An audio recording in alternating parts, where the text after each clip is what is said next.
When you look at a massive ancient cathedral, you see the stained glass, you see the soaring arches. Right, the intricate woodwork, all the beautiful details up top. Exactly. But what you don't see are the deep foundation stones buried way down in the earth. And, if a seismic tremor cracks one of those stones, the building doesn't just collapse that afternoon. No, nobody even notices. Life just goes on. Right. But over decades, the floors start to slant. The glass splinters under this invisible pressure. The massive oak doors just won't shut right anymore. And a society might spend a fortune fixing those doors, right? Completely oblivious to the fact that the actual problem is 100 feet underground. Which is such a perfect metaphor for what we're looking at today. Because the manuscript we are opening for this deep dive argues that the bedrock of our modern society, well, didn't crack yesterday. No, it cracked over 50 years ago, specifically in 1973. And all the shattered stained glass we are seeing today, from, the collapse of the nuclear family to the profound deceit within our highest institutions, is the structural result of that exact subterranean fracture. It's an incredibly ambitious premise. We're doing a deep dive into a profoundly dense, provocative manuscript by an independent researcher named stevenwork. Right. The text is called The Compelled Fall. Yes, The Compelled Fall. And let me tell you, this thing is a sweeping apologetic. I mean, it blends the medieval theology of St. Thomas Aquinas with modern empirical psychology. Plus evolutionary anthropology and some very hard, unforgiving sociological data. It is a staggering synthesis of disciplines. Totally. So our mission today is to map out Work's central argument. He proposes that state-mandated moral changes don't just rewrite legal codes. Right. He argues they actively inflict psychological damage on a society's moral faculties, and that causes this multi-generational cascade of social decay. And he points specifically to the 1973 Roe v. Wade Supreme Court decision as the ground zero tremor, the thing that cracked the foundation. Now, if you are listening to this right now, you immediately recognize that we are stepping onto some extremely rugged, highly charged terrain here. Oh, absolutely. We need to be crystal clear right out of the gate.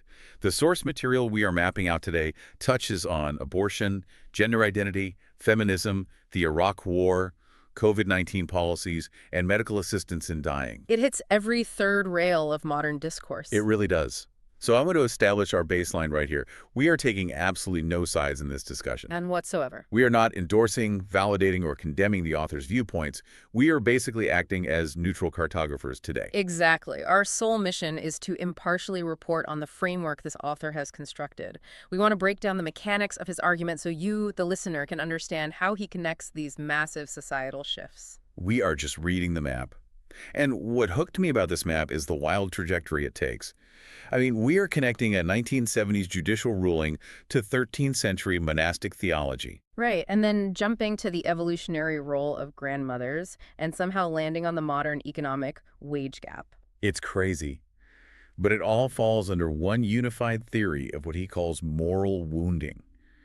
So let's locate the inciting incident.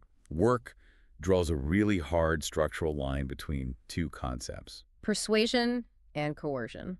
And understanding his specific definitions of these two terms is critical because everything else rests on this distinction. Okay, so define persuasion in this context. Well, when a society changes its moral baseline through persuasion, it is a messy, exhausting process. It involves public debate, cultural friction, protests, maybe religious conversion. It takes a long time. Decades, usually. But during that entire process, the individuals in that society are actively engaging their reason and their conscience. Right. Even if the final moral shift they arrive at is flawed, their internal faculties are awake. They are doing the work. Precisely. Coercion, on the other hand, bypasses reason entirely by utilizing the raw power of the state. And that's where Roe v. Wade comes in for him. Yes. Work uses the 1973 decision as his prime paradigm for coercion. In his view, this was a profoundly intimate moral position imposed on an entire nation by 7 unelected judges. It effectively overrode the legislative judgments of 50 states. Right. Without a single citizen casting a vote. Exactly. And I know you have a really good way of visualizing this mechanism. Yeah, let's unpack this for the listener. Yeah. Think of moral persuasion, like physical exercise. Yeah. You walk into a gym, you see a heavy weight, and you have to lift it yourself. It's difficult. It takes time. Right. You might even fail. But that struggle is exactly what builds the muscle of your conscience. Yeah. State coercion, on the other hand, is like being forced to step into a robotic exoskeleton. Ooh, I like that analogy. Thanks. The machine does all the heavy lifting for you. You can move the weight effortlessly. But underneath that suit, because you aren't actually doing the work, your own biological muscles begin to atrophy. They just wither away. Exactly. But let me push back on this premise for a second, just to play devil's advocate. Yeah. Doesn't all law enforce some kind of morality? Sure. I mean, why is this specific judicial act different from, say, laws against theft or murder? Every law is a form of state coercion, isn't it? It's a very fair challenge, and Work actually anticipates it.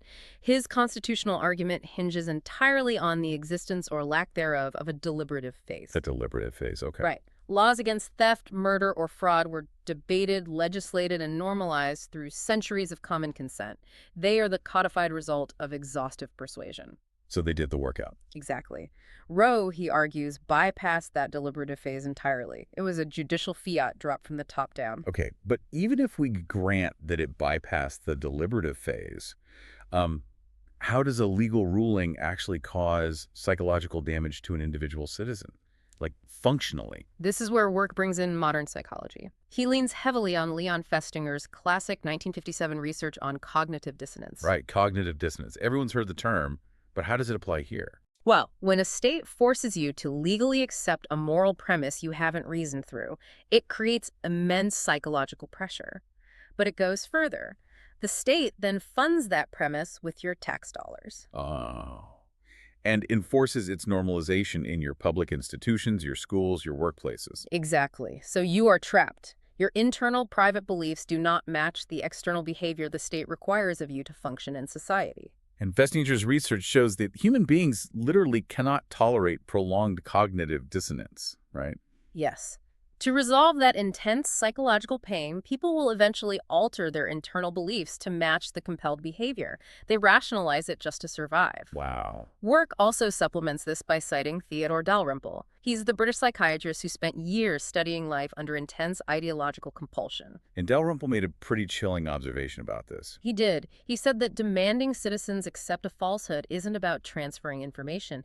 It's an act of dominance. It's meant to break resistance. So it creates a psychological bifurcation. You essentially split yourself in two. Yes. You learn to suppress your private judgment so you can flawlessly execute the required public performance. You smile, you nod, you sign the HR forms. Right. Yeah. And over time, that suppression isn't just an act you put on, it becomes habitual. The neural pathways of honest reasoning actually start to degrade. If we compare this to something like the Civil Rights Act of 1964, I mean, that was a massive moral shift. Huge. But it required decades of grueling public persuasion, boycotts, protests, fierce legislative debate. It was democratic persuasion in its rawest form. And that process actually changed minds. Exactly. Roe, according to Work's framework, didn't attempt to change the mind. It bypassed the mind to force compliance. It instilled what he calls a managed silence. Where the citizen learns a very dark lesson. Your private moral judgment cannot be expressed without destroying your social standing. So you just stop making the judgment altogether. And that is the exact moment the exoskeleton takes over, and the moral muscle begins to atrophy. You surrender your ethical agency to the state. Which opens up a fascinating, terrifying question. If state coercion causes our internal moral faculties to atrophy, what does that atrophy actually look like under a microscope? What are the symptoms? Right, what are the symptoms of this damage? And here is where it gets really interesting, because Work uses an incredibly unique lens for this. He really does. He takes medieval monastic theology and directly overlays it onto 20th century peer-reviewed clinical psychology. It is such a brilliant intellectual bridge. He goes straight to the Summa Theologica, written by St. Thomas Aquinas back in the 13th century. Yeah. Aquinas was analyzing the nature of human failing, and he argued that sin, or moral failure, isn't just a matter of accumulating legal guilt before God. Right, it's not just a demerit on your record. Exactly. He argued it causes actual functional systemic damage to human cognitive and emotional capacities. Aquinas identified 4 specific structural damages. And he called them the 4 wounds of sin, which are ignorance, malice, weakness, and concupiscence. Now, to a modern ear, those sound like archaic religious terms. Yeah, I mean, ignorance just sounds like not knowing the capital of France. Malice sounds like a cartoon villain. But Aquinas defined them very technically. Ignorance, in his framework, is the darkening of the intellect. It's the inability to perceive reality clearly. Oh. Malice is the corruption of the will, the inclination toward instrumentalizing others. Weakness is the collapse of self-governance. And concupiscence is disordered desire. The prioritization of base, urges over higher goods, and this is the magic trick of Work's manuscript. He argues that what a 13th century monk called a sinful wound is the exact same psychological mechanism that a secular behavioral scientist measures today. He translates the theology straight into empirical data. So let's walk through these, mechanism by mechanism. How does Aquinas' concept of ignorance map to modern science? Work maps ignorance directly to the psychological concept of moral disengagement, which was pioneered by Albert Bandura. Right. And Bandura wanted to know how ordinary, decent people could participate in or tolerate horrific systems, correct? Yes. And he discovered that human beings have an internal moral alarm system, but we possess the psychological ability to selectively disable it. We can just turn it off. Exactly. We do this through mechanisms like euphemistic labeling, diffusion of responsibility, or dehumanization. We convince ourselves that the harmful action isn't actually harmful or that it's just someone else's responsibility. Right. So when the state coerces a moral position, citizens engage in moral disengagement to survive that cognitive dissonance. Right. They use the euphemisms provided by the state. And so the intellect is darkened. It literally cannot perceive the moral reality accurately anymore. The alarm system is unplugged. That is the wound of ignorance. Okay, let's move to malice. Again, it sounds like a Disney villain. How does clinical psychology view the corruption of the will? Work maps malice to a very specific area of developmental psychology, callous unemotional traits, or CU traits. Callous unemotional traits. Okay. These are typically studied in children and adolescents. CU traits are characterized by a profound lack of empathy, a lack of guilt, and the instrumental use of other human beings to achieve a goal. And how does a coercive state environment actually trigger CU traits in the general population? Well, psychologists have found that CU traits emerge as a defense mechanism when individuals are chronically exposed to environments where harm to the vulnerable is normalized. Wow. Okay, so if you grow up in a culture that legally validates the destruction of vulnerable life, Which Work argues Roe did at a foundational level. right, your psyche adapts to that environment by dialing down empathy. You learn that human life has instrumental value, not intrinsic value. Your will becomes corrupted to accept cruelty as a basic operating principle. That is deeply unsettling. Okay, what about the third wound, weakness, the collapse of self-governance? This one is perhaps the most visible in our daily lives. Work maps weakness to the clinical research of Roy Baumeister on ego depletion and Martin Seligman's famous work on learned helplessness. Ego depletion. I know Baumeister proved that human willpower is not an infinite resource. Right, exactly. It is a finite cognitive reservoir. Every time you have to suppress your true thoughts, bite your tongue, or force yourself to comply with a mandate you find absurd, you spend some of that willpower. I want to ground this in a real scenario so the listener can see how ego depletion works over, say, a decade. Let's do it. Imagine a guy named Dave. He's a mid-level manager. His company rolls out a new ideological initiative that he privately believes is illogical, maybe even harmful to his employees. But Dave has a mortgage. He has kids. Right. So he puts on the exoskeleton. Every day for 10 years he goes to work, uses the approved jargon, enforces the policies, and suppresses his conscience. And Work is arguing that Dave doesn't just go home and take off the suit. The act of suppression physically drains his psychological bandwidth. Exactly. By the time Dave gets home, his ego is entirely depleted. He has no self-regulatory capacity left to be a patient father or to engage his community. He just collapses in front of a screen. He has been trained into learned helplessness by a system that extracts his compliance at the cost of his vitality. He realizes resistance is socially fatal, so he just surrenders. That is the wound of weakness. Which leaves the final wound, concupiscence or disordered desire. And Work connects this to the modern clinical literature on reward dysregulation and hedonic adaptation, right? Yes. Hedonic adaptation is essentially the psychological treadmill. You buy a new car, you feel a massive spike of dopamine, but a month later, it's just your car. Your baseline resets. Exactly. You need a bigger, more extreme stimulus to get the same chemical reward. So how does state coercion accelerate this treadmill? Well, when a society loses its higher moral architecture, because the state has bypassed reason and depleted everyone's willpower, people default to their most base immediate desires. They seek therapeutic self-fulfillment, instant gratification, gratification. Sensory pleasure. They use it all to fill the void left by their suppressed conscience. It is the absolute tyranny of the immediate over the long-term good. When you lay these four modern psychological conditions over the four medieval wounds, a terrifying portrait emerges. Work takes all of this and synthesizes it into a specific psychological profile. He calls this archetype Homo umbrans, the shadow human. The shadow human. It is a haunting term. But Work is very careful to clarify that Homo umbrans is not some frothing, malicious monster. Not at all. If you met a shadow human at a coffee shop, you would think they were lovely. They are highly functional. They hold down corporate jobs. They are relentlessly agreeable. They pay their taxes. But internally, the architecture is gone, completely vacant. Their rational and moral faculties have been dimmed by years of managed desensitization. The tools they would need to question state narratives just aren't there anymore. Right. Their moral vocabulary is entirely outsourced. It consists only of what society currently approves. They do not have the internal scaffolding to say no to authority. If you're listening, think about how chilling that is. The shadow human doesn't actively wake up and choose to do evil. They don't have to. They simply lack the faculties to recognize evil when it presents itself, because the state has managed the consensus for them. Their emotional responses are just algorithms modulated by their information environment. They are the perfect compliant subjects for a coercive state. Absolutely. So we have this theoretical blueprint. We have the concept of the shadow human suffering from these four structural wounds. But theory has to touch the ground eventually. We need to see the physical evidence. Right. Yeah. Where do we see this happening? Work argues that the first massive demographic casualty of this moral atrophy wasn't in the government. It was in the home. The destruction of the nuclear family. Exactly. And this is where Work brings in the timeline.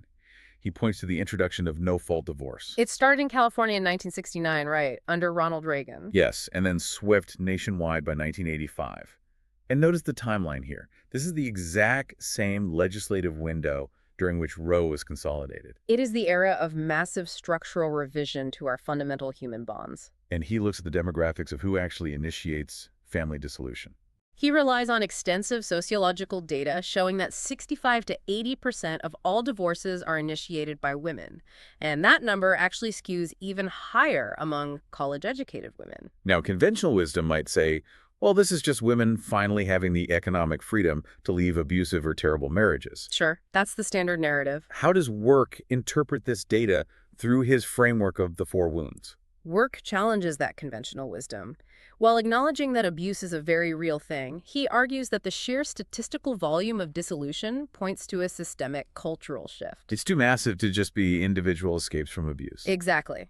He attributes this massive spike to a feminist academic culture that began elevating self-fulfillment and personal autonomy as the highest possible goods, placing them above duty, obligation, and the stability of the household. So in his Thomistic framework, this is a demographic manifestation of the fourth wound, concupiscence. Disordered desire. It is the elevation of the immediate desires of the self above the long-term good of others, specifically the good of one's own children. And crucially, this elevation is legally validated and culturally celebrated by the state apparatus. I really want to dig into the mechanics of what happens to the children when this rupture occurs. Because Work doesn't just say, divorce is bad. No, he gets very granular. He breaks down the developmental psychology of mother and father roles to show exactly what nutritional elements the child loses. And he cites the psychiatrist K.D. Pruitt to explain this. Yes, Pruitt's research is vital here. Pruitt argues that mothers and fathers do not provide the same psychological inputs, just dressed in different clothes. They aren't interchangeable. Right. They provide completely non-interchangeable developmental modes. They are two distinct, necessary halves of a psychological immune system. Let's define those modes. What is the maternal mode? Pruitt defines the maternal mode as the safe harbor. The mother's developmental orientation is overwhelmingly toward nurture, emotional regulation, and establishing secure attachment. She creates the stable base, right? So the child understands that the world is fundamentally safe and that they are loved unconditionally. Exactly. And the paternal mode? The paternal mode is the voyage. The father's orientation is toward risk-taking, boundary-pushing, frustration tolerance. Social competence. Right. Fathers engage in rough-and-tumble play.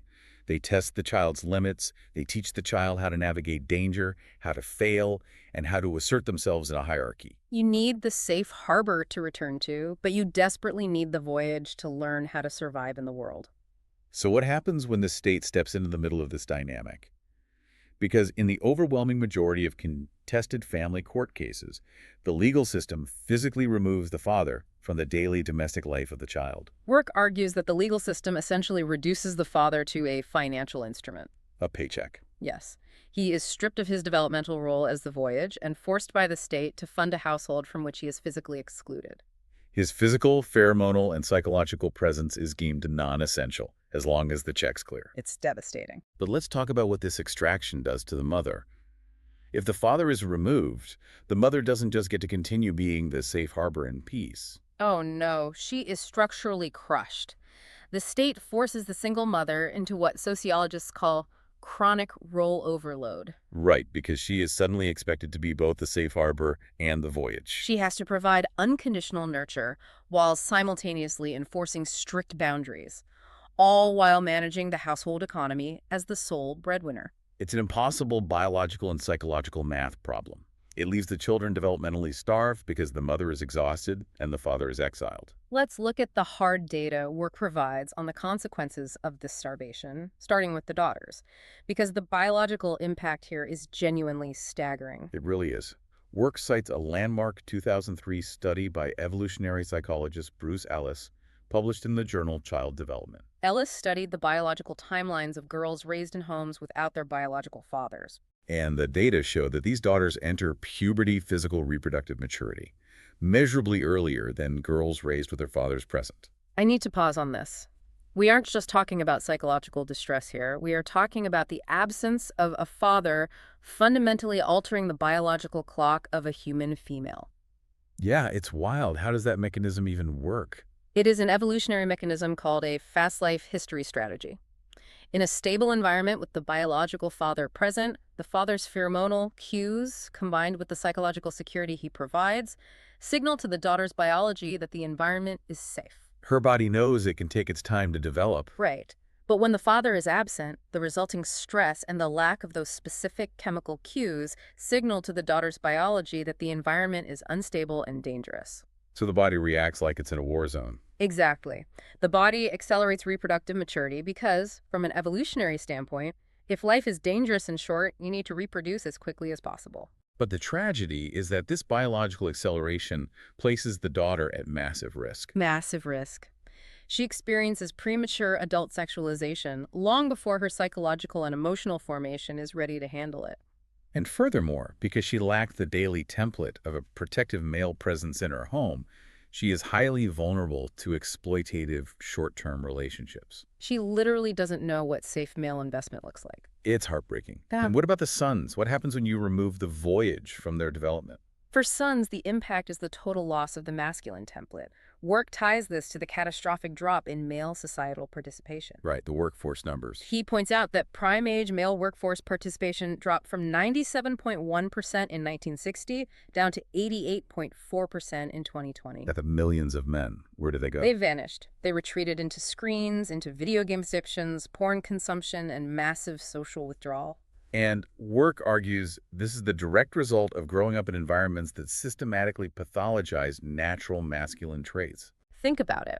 If a boy engages in rough-and-tumble play or physical assertiveness, and there is no father there to channel that energy into disciplined competence, the culture treats those traits as toxic or hyperactive.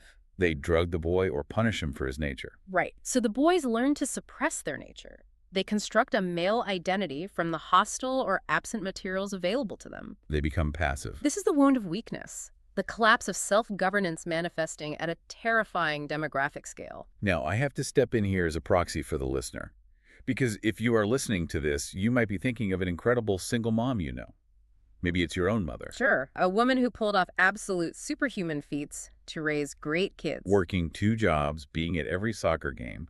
Does Work's theory just write off these women as failures? Not at all. Work explicitly acknowledges the extraordinary heroism, love, and sheer grit that single mothers demonstrate every single day. His critique is not of the mother's effort. His critique is of the system. He argues that it is an unjust, asymmetrical burden imposed on these women by a legal framework and a cultural ideology that treats fathers as fundamentally expendable. The culture sold women the exoskeleton. The state apparatus told them that autonomy and self-fulfillment were the highest possible goods and made it legally effortless to dissolve the family. But when the family dissolved, the state didn't step in to be the father. No. It left the mother holding the bag, structurally overloaded and exhausted. The promise of liberation became a sentence of crushing isolation. Exactly. So if the nuclear family shatters under this pressure, human history tells us there's supposed to be a backup system. Right. The extended family. For thousands of years across every culture, when a marriage failed or a parent died, the extended family caught the fall. Why didn't that safety net work here? Why didn't they step in to absorb the shock of the divorce revolution in the 70s and 80s? Yeah. Work's answer to this is perhaps his most fascinating, unique sociological claim in the entire manuscript. It is entirely centered on the role of grandmothers. To explain this, Work dives into evolutionary anthropology, specifically the grandmother hypothesis, developed by researchers like Kristen Hawkes. And from an evolutionary perspective, human females have a highly unique biological trait, right? A vastly extended post-reproductive lifespan. Yes. Why do women live for decades after they can no longer bear children? The evolutionary answer is that grandmothers were the ultimate civilizational anchors. They existed specifically to ensure the survival of the tribe's children. They were the encyclopedias of the tribe. They transmitted practical wisdom, folk medicine, domestic skills. When the mother was nursing or foraging, the grandmother kept the toddler from wandering into the fire. But Work points out they did something even more crucial for the social fabric, right? A psychological function. Yes. The traditional grandmother acted as the tribe's essential calibration mechanism for female mate selection. Okay, unpack that. Evolutionary psychology shows that young females have a dual, sometimes conflicting mating strategy. There is a short-term biological attraction to dominant, aggressive, highly visible traits. The bad boy. Exactly. But there is also a need for a long-term preference for investment capacity, loyalty, and stability. So a 20-year-old girl might be drawn to the charismatic rebel, but the rebel doesn't usually stick around to raise the kids. Precisely. The traditional grandmother was the counterweight to that biological impulse. She curbed the short-term attraction of her daughters and granddaughters with long-term wisdom about male character. A 60-year-old woman evaluates a 20-year-old suitor very differently than her 18-year-old daughter does. The grandmother knows that physical attraction and charisma fade, but character, duty, and resilience remain. She was the gatekeeper who vetted the men to ensure family stability. But then, Work argues, an unprecedented historical anomaly occurred. The baby boomer generation, specifically women born between 1946 and 1964, became the first generation in human history to be ideologically captured during their formative youth. We have to look at the timeline again. This generation of women was coming of age exactly when the cultural bedrock cracked. They were formed by the introduction of the contraceptive pill in 1960, which severed the link between sex and reproduction. They read Betty Friedan's The Feminine Mystique in 1963, which framed the traditional home as a comfortable concentration camp. And they entered their marrying years just as no-fault divorce was rolled out. They were the first generation to be handed the exoskeleton of state-validated autonomy. So what happened when this specific generation aged into the role of grandmothers in the 1990s and 2000s? When their own children's marriages hit the inevitable friction and hardship that all human relationships endure, these captured grandmothers did not fulfill their historical function. They didn't transmit traditional perseverance. No. Instead of saying, all marriages have hard seasons, endure it for the sake of the children, character requires sacrifice, they transmitted the inverted values of therapeutic self-fulfillment. They told their daughters, if you aren't fulfilled, leave. Prioritize your own truth. Do what makes you happy. The elder, who was supposed to be the anchor, became the wind in the sails of the divorce. And the data Work provides on this generational transmission is wild. You brought up Vern Benkson's 40-year longitudinal study of families. Benkson's research is definitive here. He tracked the transmission of values across multiple generations over 40 years. What did he find? He found that when a grandmother is highly traditional and religiously observant, 63% of her grandchildren retain those values and maintain stable familial structures. 63%. Okay. But when the grandmother is non-religious or has adopted the therapeutic, individualistic mindset of the captured boomer generation, that transmission rate plummets to just 7%. 7%. That is a free fall. The transmission of faith, resilience, and practical wisdom essentially flatlines. The safety net wasn't just removed, it was inverted. The grandmother became an accelerant for the dissolution of the family. I want to throw this directly to you, the listener. Think about the advice you receive from the elders in your own life. When you face a crisis in your relationships, what is the counsel they give you? Is it stick it out, fulfill your vows, make the sacrifice? Or is it protect your peace, prioritize your own happiness?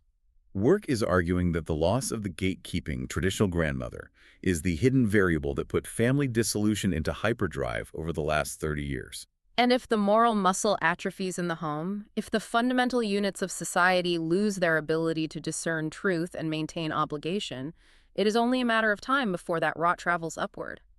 Right. Work argues that the cascade effect inevitably bubbles up to infect the highest levels of our society, our professional institutions. This brings us to a concept that really ties everything together. If the shadow human, the Homo umbrans, who lacks internal moral architecture and relies on compliance for survival graduates from college and enters the workforce, what kind of institutions do they build? Work frames this through Aquinas' concept of false witness. Now, Aquinas considered false witness to be a cosmic disorder. It's not just a little white lie to avoid hurting someone's feelings. No, it is an act oriented against the very nature of truth itself.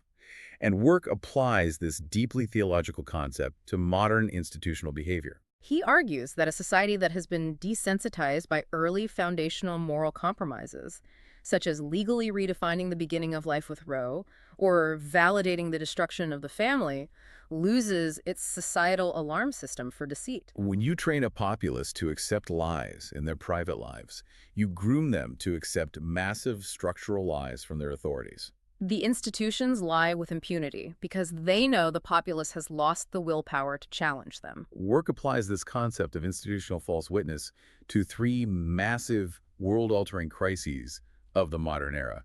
Let's start with the economy. Because a lot of people feel like the economic system is rigged, but they don't connect it to a moral failing. Exactly. How does Work make that connection? He points to the glaring macroeconomic data from 1979 to 2024. During this period, worker productivity in the United States rose by a staggering 80.9%.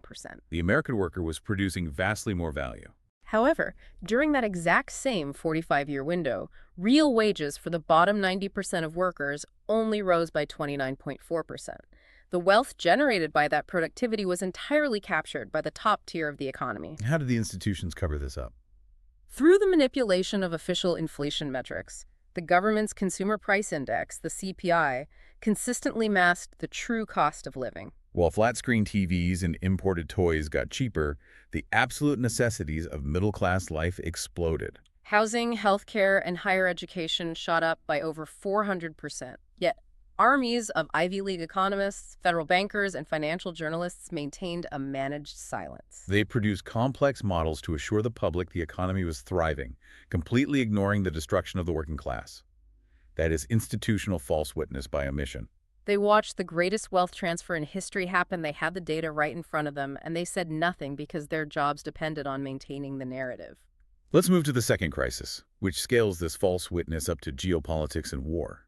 The 2003 invasion of Iraq. This is perhaps the most lethal example of Homo umbrans occupying the highest levels of power. The intelligence regarding Saddam Hussein possessing weapons of mass destruction was systematically manipulated, right? Yes.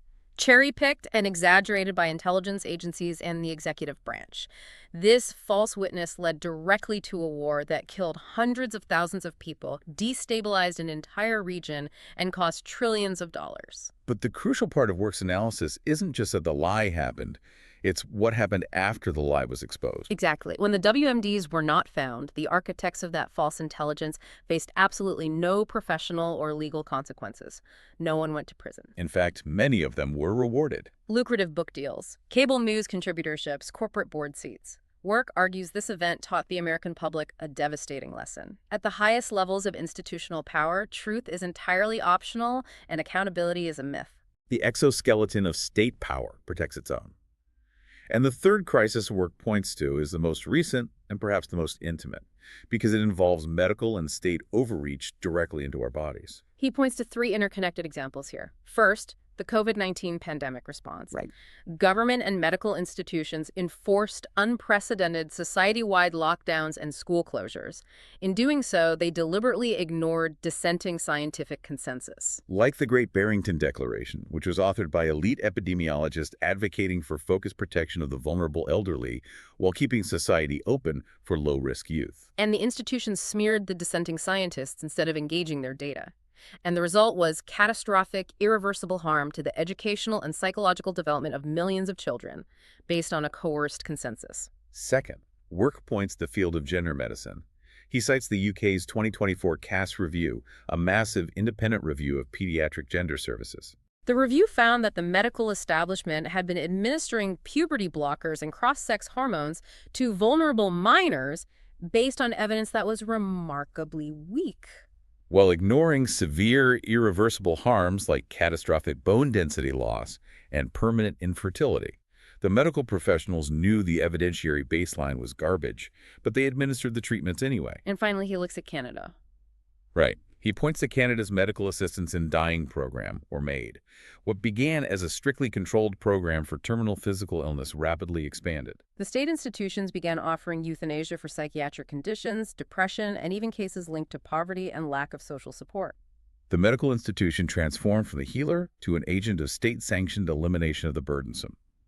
I have to stop and ask the fundamental question here. Go ahead. If we look at the economists hiding the wage gap, the intelligence directors manipulating the WMD data, the doctors ignoring the CAS review, and the Canadian health officials expanding euthanasia. Let me rephrase. Are these professionals sitting in a smoky, windowless room, maliciously plotting the destruction of society? Are they inherently evil people? Work insists the answer is no. It is not a malicious, cinematic conspiracy. It is much more banal and much more terrifying. It goes right back to the wound of weakness and the profile of the shadow human. It is a phenomenon called institutional capture. Yes. Explain how that capture works in a professional environment. The modern institutional system is designed to ruthlessly select for compliance. Think about the trajectory of a medical researcher or an economist. Right, to get their PhD, to get their grant funding. To achieve tenure, to get published in prestigious journals, they must navigate a highly political gauntlet. The system rewards those who echo the approved narrative and stay silent on controversial anomalies. And what happens to the professional who actually uses their moral muscle? The one who stands up and says, wait, this inflation data is misleading, or this pediatric medicine lacks long-term safety trials. They are immediately marginalized, they lose their funding, they are denied tenure, they are smeared as reactionaries or conspiracy theorists. So over the course of 2 or 3 generations, the institutions undergo an evolutionary bottleneck. They are completely drained of anyone with the fortitude to resist. They become populated entirely by homo umbrens, highly credentialed, highly agreeable individuals who have demonstrated a reliable, lifelong willingness to maintain the required silence. They don't have the ego strength to resist the pressure. They aren't evil, they are just profoundly weak. And because they are weak, the cathedral continues to fracture. Which brings us to the final, sobering section of Work's manuscript, the demographic horizon and the path to restoration. We've traced the theory of coercion, we've seen the destruction of the family, we've mapped the capture of the grandmother, we've explored the massive institutional failures. What is the ultimate destination of this 50-year cascade? How does a society in this condition end? Work points to the most unforgiving metric in sociology, the demographic proof. A society's birth rate is the ultimate referendum on its hope for the future. The United States total fertility rate has collapsed from 3.5 children per woman in 1955 to roughly 1.6 today. And for context, the strict replacement rate, the absolute minimum number of children required just to keep a population stable without shrinking, is 2.1. So we are drastically below replacement. Yes. And concurrently, we are witnessing the psychological collapse of the youth. Work cites CDC data showing Generation Z's mental health is at record historical lows, with 57% of teen girls reporting feeling persistently sad or hopeless. Work states his conclusion very plainly. No healthy, prosperous society sustains sub-replacement fertility for half a century voluntarily. It's not just a lifestyle trend. No, it is the mathematical proof of civilizational despair. It is the ultimate manifestation of the 4 wounds. A culture that prioritizes immediate concupiscence over obligation, and whose institutions lie to it constantly, eventually decides that the future is simply not worth propagating. It is a dark horizon. But does Work offer a way back. After charting 50 years of decay, does he propose a solution to rebuild the foundations? He does, and his solution is radical precisely because it is strictly non-coercive. He insists with absolute clarity that you cannot fix coercion with more coercion. So you can't just vote in a new set of politicians to impose a right-wing judicial fiat to reverse the left-wing judicial fiat. You can't just mandate traditionalism from the top down. Exactly, because that would just be a different exoskeleton. It would still bypass the moral muscle of the populace. Instead, he outlines a 5-phase restoration plan focused on the local and communal level. It begins with establishing authentic, transparent, spiritual, and moral authority that operates outside the state apparatus. It requires building a multi-tradition justice system that distills universal basic standards, things like the protection of the vulnerable and the sanctity of the family. And the absolute key to this restoration is that communities must freely consent to it. They have to do the heavy lifting of persuasion, debate, and voluntary submission. Precisely. And Work isn't just theorizing here. He points to existing subcultures that are currently surviving the demographic cascade as empirical proof of concept. He highlights Orthodox Jewish communities, traditional pre-conciliar Catholics, and highly observant Mormons. What makes these specific groups immune to the cascade? If you look at their data, these groups maintain high fertility rates, near zero divorce rates, and incredibly robust extended family networks. Why? Because they intentionally insulated themselves from the ideological capture of the broader culture. They preserve the natural domestic order. They maintain the distinct, non-interchangeable roles of the father and the mother. And crucially, they protected the traditional grandmother. Her wisdom was elevated as the guiding force of the community rather than discarded for therapeutic self-fulfillment. They survived because they kept the moral muscle active through daily, voluntary, religious, and communal discipline. Okay, let's take a deep breath. We have mapped out an unbelievable amount of rugged terrain today. We really have. We started by examining a single seismic tremor, the 1973 Roe v. Wade decision, and explored stevenwork's theory of how that active state coercion bypassed the moral muscle of the American public. We traced how that structural fracture manifested through the psychological wounds defined by St. Thomas Aquinas: ignorance, malice, weakness, and concupiscence. We look at the profound developmental damage caused by the removal of the father, the evolutionary tragedy of the captured grandmother, and how that domestic atrophy ultimately staffed our most powerful institutions with shadow humans.